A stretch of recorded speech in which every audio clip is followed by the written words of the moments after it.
ছাড়িয়ে দাও, আমি তোর আব্বা। শালা মারিস চোটে এখন তুই আব্বা কছিস।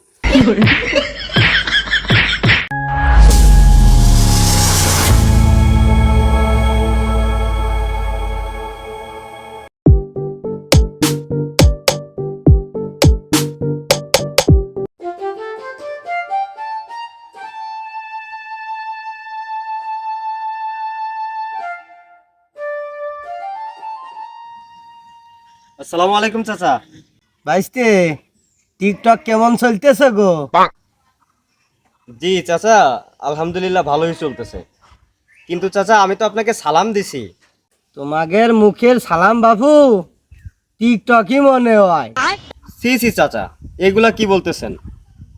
টিকটকের জায়গায় আর আপনার আর আমার চাচা ভাতিজার সম্পর্ক, এর ভিতরে টিকটক আসলো কিভাবে চাচা? ঠিক আছে চাচা, ভালো থাকেন। হ্যাঁ, আসি। কি খবর? আরে দাদা নমস্কার। হ্যাঁ হ্যাঁ, নমস্কার নমস্কার। তা টিকটক নাকি? টিকটক? আরে দাদা কি যে বলেন, সব সময় কি মানুষ টিকটক নিয়ে থাকে নাকি? আমি বাজারে যাচ্ছিলাম, একটু কাজ আছে। মানুষের ব্যক্তিগত জীবন বলতেও তো কিছু কথা আছে। আরে ওসব তো আমরা বুঝি বুঝি। তো ওসব বালছাল করে কত টাকাই বা ইনকাম করেছো? আচ্ছা ঠিক আছে দাদা, থাকেন, আমি দ্রুত বাজারে যাইতে হবে, যাচ্ছি। আর গ্রামটাই দূষিত করে ফেললো। এইসব পোলাপান কি যে সমস্ত বালছাল করে, অতিষ্ঠ। ধ্যাৎ। বিষয়টাই আমার মাথায় আসে না, আমরা কি সমাজের কোনো খারাপ কাজ করে বেড়াচ্ছে নাকি? সামান্য ভিডিও করি, তাতেই মানুষের চোখে এত সমস্যা, আমাদের দেখতেই পারেন। আমি কাহিনীটাই বুঝলাম না। মুরব্বীদের সম্মান করি, ছোটদের স্নেহ করি, আদর করি, এরপরেও মানুষ আমাদের দেখতে পারে না। মানুষের সমস্যা কি? অন্যান্য পোলাপানের মতো যদি আমরা গাঁজা ইয়াবা খেয়ে যেখানে সেখানে পড়ে থাকতাম, তাহলে হয়তো ঠিকই দেখতে পারতো। সামান্য ভিডিও করি এইটাই, তাই ওদের চোখে ভালো লাগে না। এরপর থেকে কারোর ছাড় দেবো না।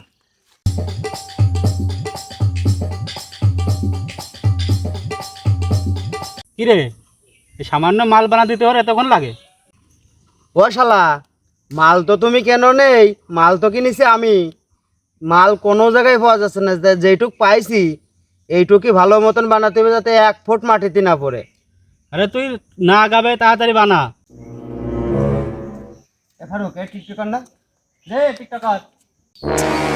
মেজাজটা কত বড় খারাপ লাগে, সামান্য গাঁজাখোর পর্যন্ত আমার টিকটকার বলে পচাচ্ছে। আরে আমরা সমাজে এতটাই অন্যায় করি নাকি যে এদের মতো গাঁজাখোর পর্যন্ত আমাদের টিকটকার বলে এইভাবে খেপায়? কিরে ফারুক, টিকটকের মাঝে কি গাবাচ্ছে? আরে ও আর কি বাল গাবাবে? ও যে বালে ভিডিও বানায় এ কি চলে? শালার দেখো দিনই সহ্য করবো কিভাবে? গাঁজাখোর পর্যন্ত এইভাবে খেপাচ্ছে। এরপরে আমার এলাকার একটা ব্যক্তি, ছোট হোক আর বড় হোক, আমি একটারও ছাড় দিবার না।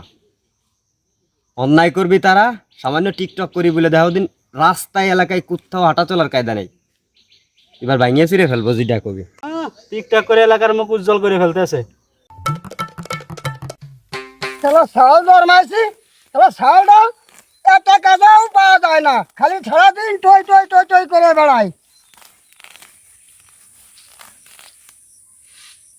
ও কেডারা মনি না? এই আজকে তো একদম মাথামতো নষ্ট হয়ে যাচ্ছে, জেনেই যাচ্ছি সেনেই খালি টিকটক টিকটক টিকটক, এরা পাইছে ডাকি। এই ডেট না ঠাপায় কোনো কথা নেই, এত সময় মুখ বুঝে সহ্য করেছি, এই ডেট আমি মারিয়েই ছাড়বো। আরে ছাড়িয়ে দাও, আমি তোর আব্বা। আমার মারিস চোটে এখন তুই আব্বা করছিস, তোর মতো আব্বা টিকটক আমি টিকটকার আর কবি। ছাড়িয়ে দাও, আমি তোর আব্বা। আরে মারিস চোটে তো এখন আব্বা কবি না? আরে ছাড়িয়ে দাও, আমি তোর আব্বা। আরে আব্বা তুমি হেনে